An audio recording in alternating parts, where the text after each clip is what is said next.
ఈ ఇంటి కిరాయిలు పెరగబట్టే పెట్రోల్ రేట్లు పెరిగిపాయే, ఉప్పు పప్పులు సరుకు సౌదాల రేట్లు బగ్గున మండబట్టే. అంగట్ల ఏది తీసుకున్నా ఇయ్యాలున్న రేటు రేపు ఉండదు. పెరుగుడు తప్ప తగ్గుడు అనేదే ఉండదు. దానికి తగ్గట్టే జీతాలు కూడా పెరగాలే కదా. బతుకు బండి నడవాలంటే ఆమ్దాని సుతా పెరిగితేనే కొంతలో కొంత ఫాయిదా అవుతుంది.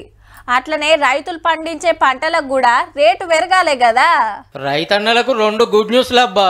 ఒకటి సెంటర్ వాళ్ళది, ఇంకోటి స్టేట్ వాళ్ళది. ఫస్ట్ ఏంటంటే వడ్లకు మద్దతు ధర పెరిగింది. క్వింటాల్కు 69 రూపాయలు. ఇప్పుడు 2300 ఉంటే ఇంకో 69 ఎక్కువ కట్టియాలని డిసైడ్ చేసింది సెంట్రల్ క్యాబినెట్.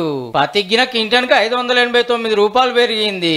అట్లనే క్వింటాల్ జొన్నలకు 328 రూపాయలు, సజ్జలకు 150, రాగులకు 596, మక్కలకు 175, కందులకు 450, పెసర్లకు 86, మినుములకు 400, పల్లికాయకు 480, పొద్దుతిరుగుడుకు 480, సోయాబీన్ కు 436, కుసుమలకు 579 రూపాయలు ఎక్కువ రాబోతున్నాయి. అన్ని పంటల మద్దతు ధర కోసం 2,70,000 కోట్లు అయితాయట.